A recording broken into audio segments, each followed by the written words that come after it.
নমস্কার, চলে এলাম তুলুর কিচেনে। আজকে বানাবো পার্শে মাছের তেল ঝাল। তাই অনেকগুলি পার্শে মাছ ছাড়িয়ে ধুয়ে নিয়ে নিয়েছি, লবণ হলুদ মাখিয়ে নিলাম। একটা একটা করে ভালো করে লবণ হলুদ মাখিয়ে সব মাছগুলো নিলাম।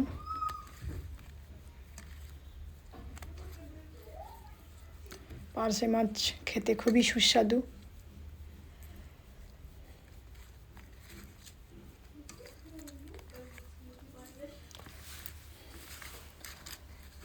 তাই আজ বানাবো পার্শে মাছের তেল ঝাল।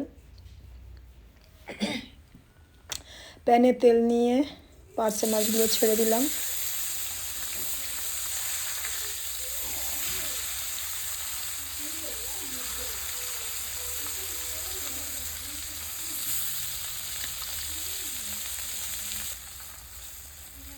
এভাবে উল্টে উল্টে সমস্ত মাছ কটা ভেজে নেব।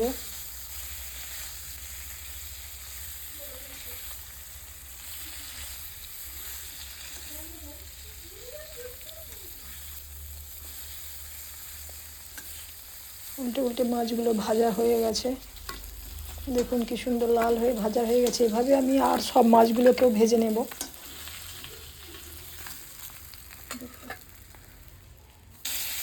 বাকি মাছগুলো তুলে দিচ্ছি।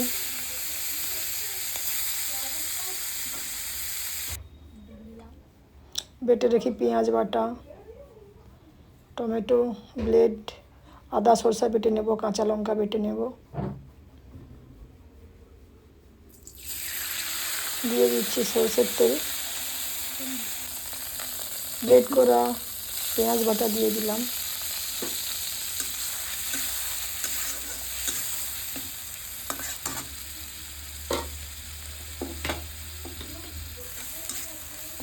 পেঁয়াজটা লাল করে ভেজে নিচ্ছি।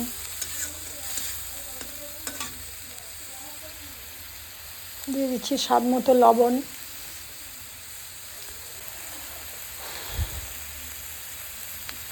পরিমাণ মতো হলুদ গুঁড়ো, লঙ্কা গুঁড়ো,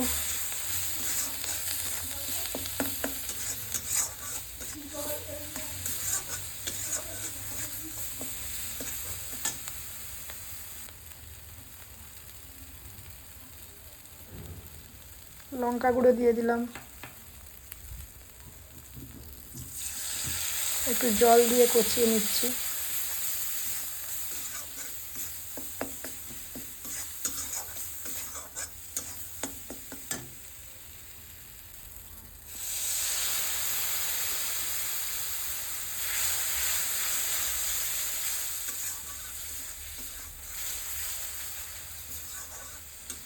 কষানো হয়ে গেছে, দিয়ে দিচ্ছি কাঁচা লঙ্কা বাটা। যেহেতু পার্শে মাছের তেল ঝাল, একটু ঝাল লাগলে খেতে ভালো লাগবে।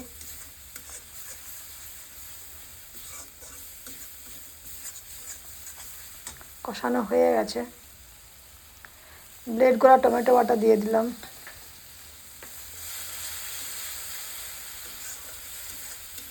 দিয়ে একটু নেড়ে চেড়ে নিলাম। দিয়ে দিলাম আদা আর সরষে বেটে রাখা। এটা দিয়ে একটু নাড়াচাড়া করে নিলাম, ফুটিয়ে নিলাম।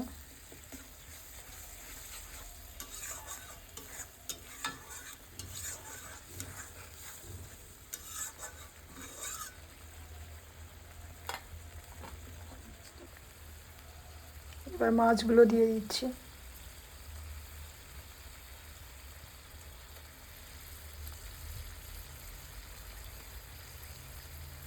এভাবে সমস্ত মাছগুলো দিয়ে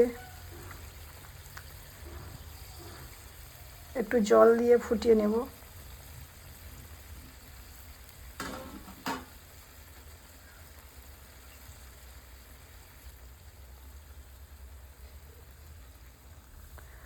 জল দিয়ে দিচ্ছি।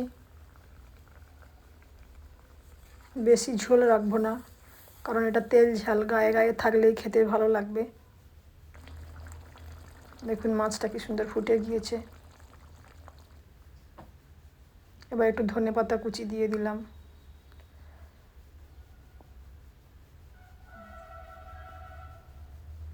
দেখুন পার্শে মাছের তেল ঝাল আপনারাও বাড়িতে বানাবেন এইভাবে, খেতে দারুণ লাগবে গরম ভাত দিয়ে। কালারটাও দারুণ হয়েছে।